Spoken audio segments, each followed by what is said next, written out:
Honestly, I think I'm excited about the topics. These are things that like I wish that I had gotten a chance to learn earlier in my career. And again, just really fortunate. I'm excited about the panels. Yeah, like we have somebody, one of my RD besties is going to be speaking on the minority myth in Asian American culture and adoption and eating disorders. Kimmy is going to be talking about South Asians and eating disorders. We have Dua, who's going to be talking about Ramadan and Islam and the intersection of eating disorders. We have 2 trans providers, and one is going to be talking about the intersection of faith and gender. And then we have a live religious panel, and I love it because I tried to find a provider that each held a different religious affiliation. And so we're all going to be coming together to talk about religion and eating disorders and liberation. Well, folks, the original recordings of this podcast ended at the 2-year mark in May of 2023. I find myself surrounded by special people who have asked that we put the podcast on simmer instead of taking it away completely. I've also gotten feedback that our regular followers didn't know about certain episodes. There are so many and so many good ones. So as I'm the cast iron skillet and Abby is the Instapot, we have a new sous chef, Kate, who's added her own seasoning. Kate said we've done our meal prep and our summer episodes are in the freezer ready for consumption at any time. So we're going to roll out our favorites every other week instead of every week, and you're going to see Kate's picks and Jana's picks and Royce's picks and Hannah's picks and many others, thanks to this new crew who are persistent in making sure that this podcast does not completely go away. I'm grateful to each of you and what you have contributed. Hello, welcome to the Seasoned RD, a podcast connecting newer professionals in the field of eating disorders to those of us who have been around for a while. I'm your host, Beth Harrell, a certified eating disorders registered dietitian and supervisor. And I'm Abby Brown, a registered dietitian who is newer to the field. I think of myself as a well-seasoned cast iron skillet with wisdom and experience, yet always ready for something new. And I think of myself as an Instapot with innovation and a fresh perspective. This podcast brings both to the table to share ingredients, recipes, and techniques of past and present so we can all be our best for the future. The kettle is heating up. The skillet is on simmer. So join us around the table for true professional nourishment. Whitney Trotter is our guest, and she is recognized in this podcast as being a little bit ambitious. And I say that in quotes because it's not just a bit ambitious, it's very ambitious. And I, for one, am grateful for her ambition. Her bio is packed, so please check it out in the show notes. Hi, Whitney Trotter. We are so excited to have you on the Seasoned RD. Oh, thank you so much for inviting me and asking me to be here. It's an honor. It's an honor. Same here. So a few icebreaker questions to get us started. Mountains or beach? Oh, I'm not even really an outdoors person. So if it's a beach, it's got to be clear. And I guess I kind of feel like I have to say mountains since I just came back from Colorado. So a mountainous beach, if that's a thing, Yes. And so Colorado is amazing. And there are a lot of outdoor folks in Colorado. Yes, a lot. Yeah. Okay. Breakfast or dinner? Oh, I love breakfast food, and we often eat breakfast for dinner. So, okay. So both. Yeah. See, and these questions are really pretty binary. So I think that you're helping to make that connection between both. And the last one is audiobook or paper book? Oh, okay. So if it's like a top 10 book that I think will change my life, I get it on paper because I love like a good paper book, but I've been getting more into the audios just because life lately, but yes. Yeah. We talked before we hit record. We were talking about the audiobooks and how that can be so helpful.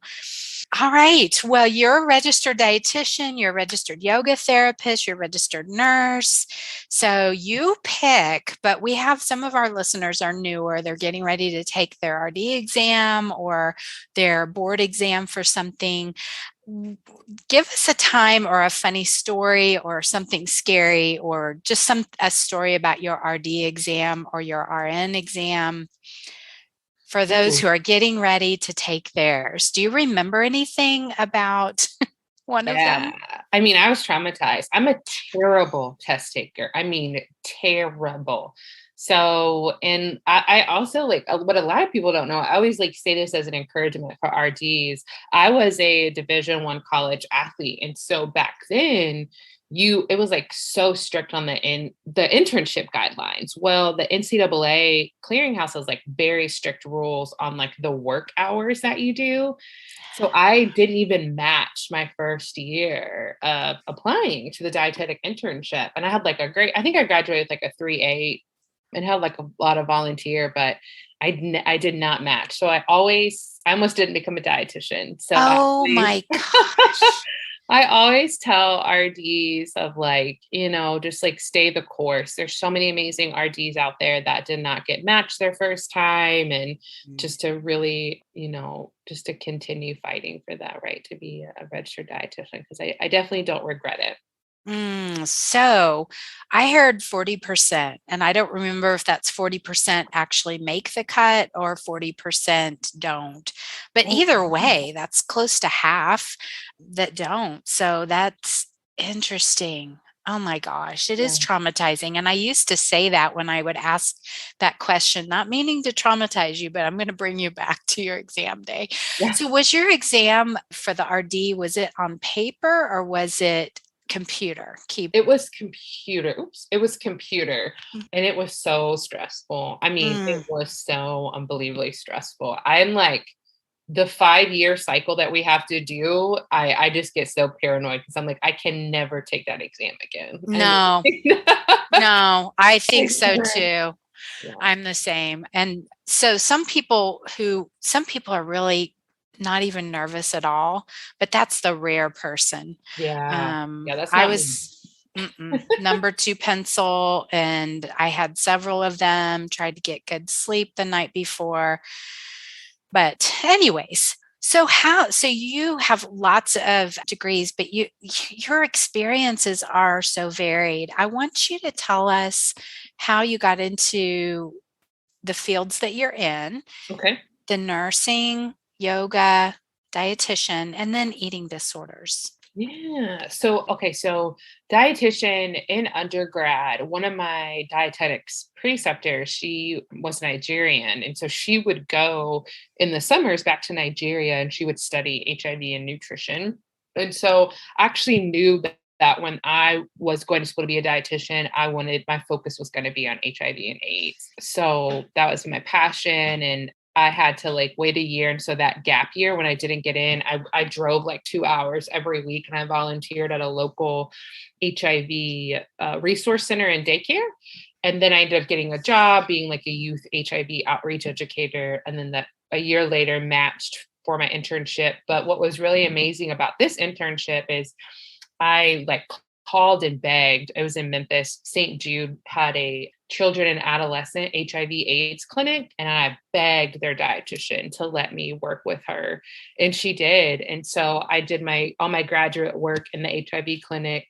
And then once I graduated with my master's and internship, I became like, I moved to our adult hospital and worked with HIV and AIDS for several years. So that's such a unique niche. Yeah. I loved it. I really honestly just attribute just the person I am and the working knowledge to working in that clinic because it was very patient centered. And I think that's like really transcended my work in eating disorders. And so, I got to work with some of the people that were diagnosed in the 80s and really lived through the AIDS pandemic. And I worked with some of the doctors that, were the first ones to treat mothers and infants and that maternal infant connection. And so really, really fortunate to work in that space.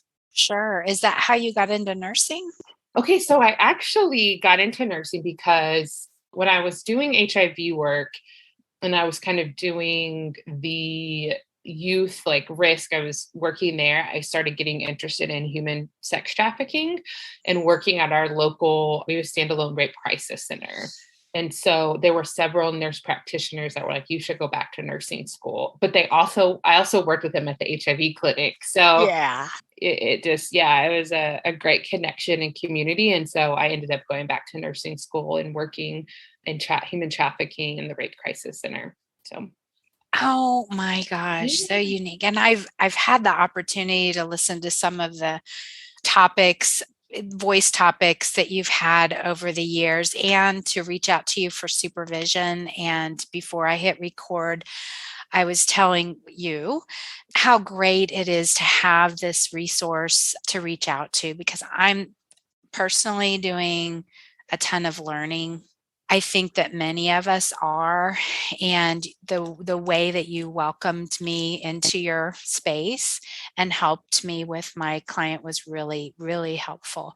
So you have born this first ever BIPoC conference for eating disorders. Yeah, I'm so excited. I've been dreaming about this for about 2 years. And I last year just had a really significant tragedy in my personal life and was like needing a really good cognitive distraction to just manage the grief, just to be quite honest and frank. And so I called up some friends and I was like, I'm going to do a conference. And I think everybody was like, okay, like, sure, let's do it. How can we help? And so just so unbelievably grateful for all the support and just the unconditional love, truly.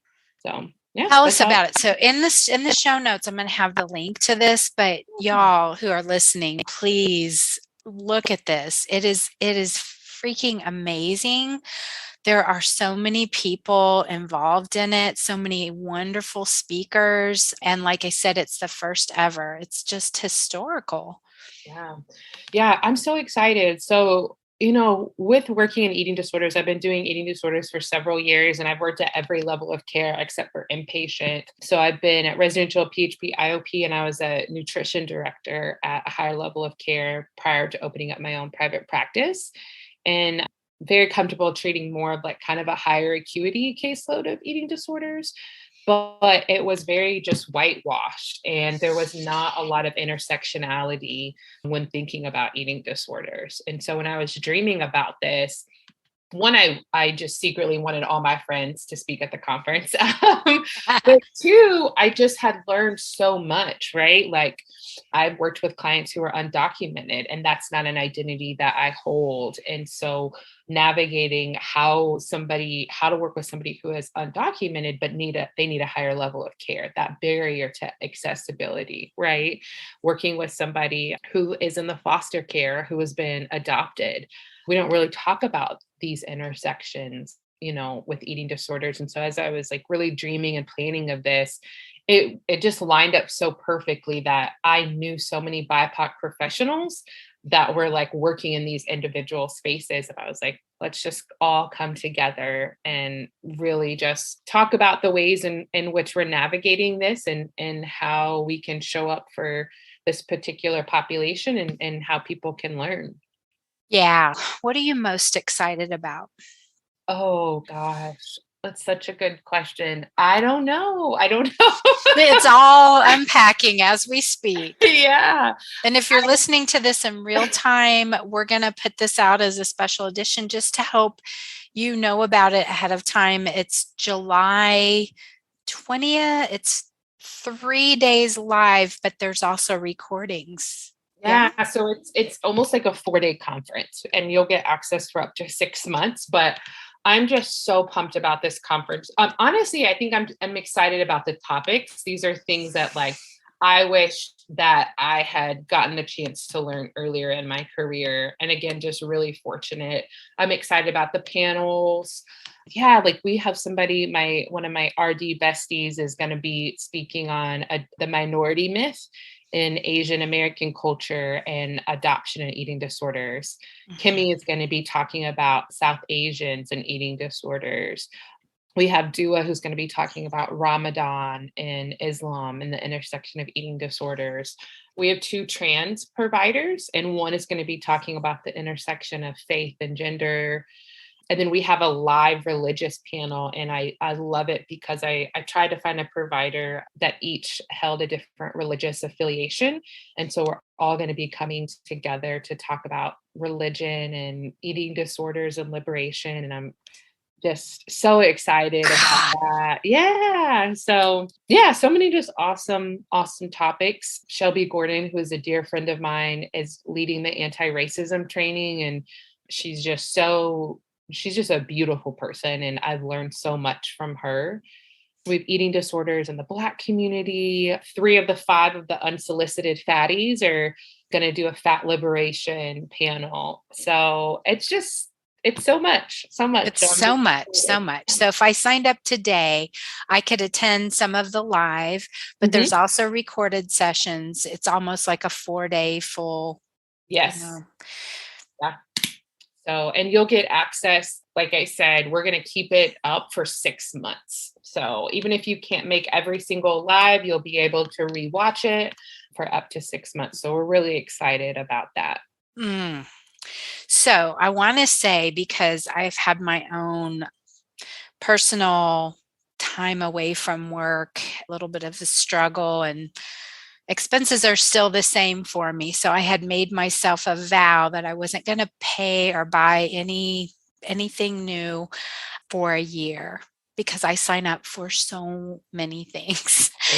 However, I want to say, like, you can register as a group and get a group rate. Yeah. Absolutely. So as long as you have at least 6 clinicians, you can register and get a 10% discount. And again, it ends up being about $100 a day. And we've applied to all the various boards, the different therapy disciplines. We've got psychologists, the NBCC, the LPC, and we're still awaiting approval for the social work board, but that should come in. And then, of course, for dietitians. And so I think as RDs, I think we're going to get up to 20. Therapy boards are really hard. They don't let you count the pre-recording, but as dietitians, we can. So I know there's a lot of dual RDs and therapists and dual nurse practitioners and RDs. So you should be able to use that. Yeah. And I just found out that preceptors for dietitian students need to have a diversity CE in their pocket to be preceptors. So this, I'm certain from you listing all of the topics and panels and speakers would meet that requirement. Absolutely. Absolutely. What about nursing? I know that was a harder one.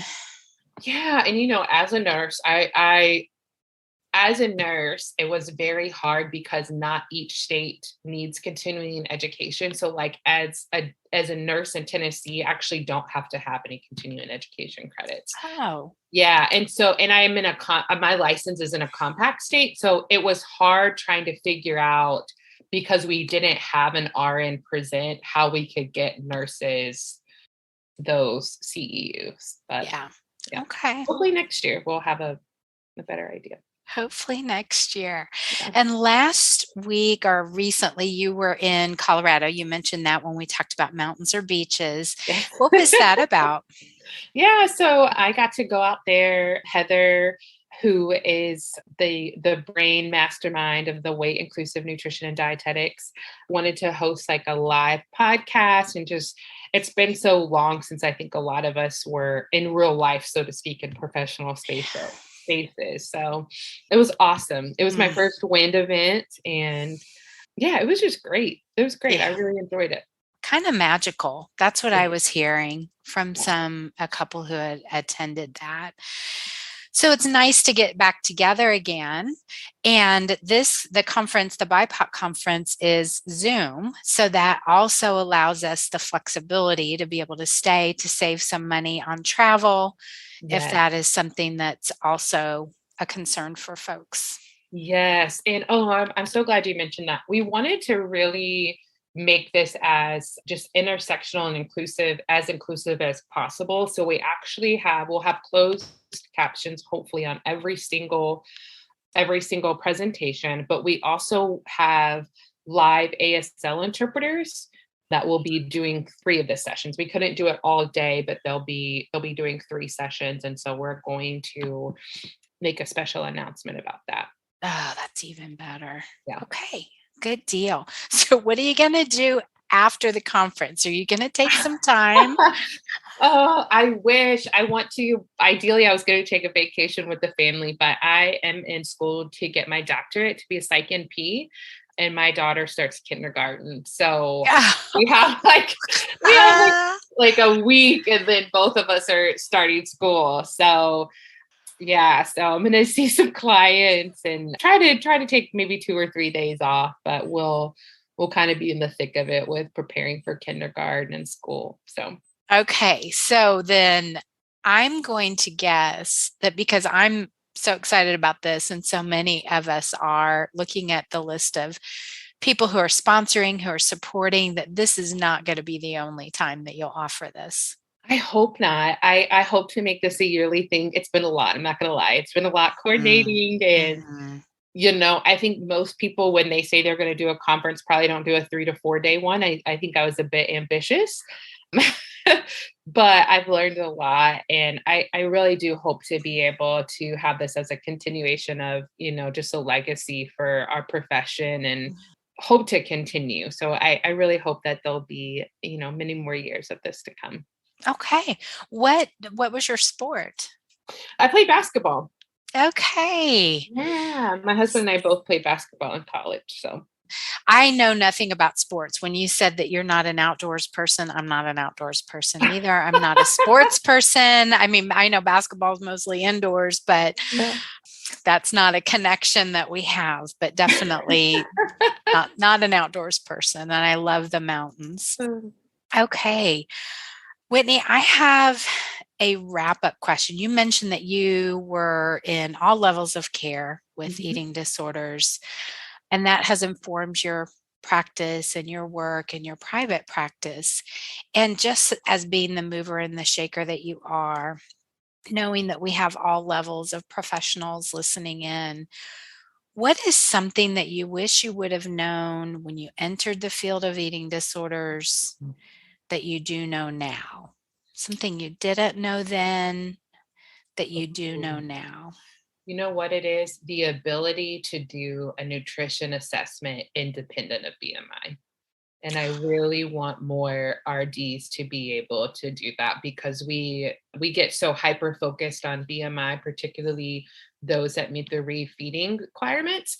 And we don't know how to assess and screen for high acuity or refeeding in our clients that live in larger weight bodies. That is a nice bow to wrap up this. I am able to say that there is a weight inclusive toolkit through ASCEND that will be coming out, required for all dietetic students beginning 2023. So there's a group of highly diverse folks working through what we're going to teach, and it will be required. We both know, you and I know, that there's going to be some teachers who will say, here, you have to do it, go do it. And then there'll be others who have been in the trenches like us, who know that that's just causing harm if we don't really have some important conversations around the harm that's been done by looking at BMI. Absolutely. Yeah. Awesome. Well, thank you. We're going to have all the links in the show notes for the conference and how to get a hold of Whitney if you want supervision. I imagine that she's going to be busy for a while. Maybe, I don't know. I shouldn't assume. Yeah, I love doing supervision. So that's one of my supervision and consultation I really, really enjoy. So okay, so you are available for that. Yeah. And we just appreciate you being here today. Thank you so much for having me. All right, you heard for yourself, a bit ambitious. So if you're looking to narrow where to invest your resources, this is the one. I've been doing this kind of work for a very long time, and I am endorsing this wholeheartedly. You noticed that Abby was not here, and I missed her curiosity and her questions as a newer professional in the field. I'm just going to tell you, for those of you who are newer, it's groundbreaking. It's really something that I hope that you will invest in. And this podcast is sponsored by me, Beth Harrell. I mentioned in the episode that I've had some unexpected time away, which means I haven't been working much, and expenses are still the same, including this podcast. But getting this message out is important to me, and I wanted to put my resources into getting Whitney Trotter's voice out to you, along with all of the other amazing presenters. Finally, a disclaimer. In this podcast, we bring medical, nutrition, and therapy professionals who share their passions to pique your interest in available modalities in the field of eating disorders. This show is intended to inform and educate. It is not a substitute for the professional training and supervision required to specialize in the treatment of eating disorders, nor is it a substitute for medical, nutritional, or psychological advice from a professional or specialist. Thank you for joining us. Let's lean on each other and learn from each other so we can grow together as professionals in this field of eating disorders. If you want to connect with me for supervision or membership with monthly content, please find me at bethharrell.com/professionals.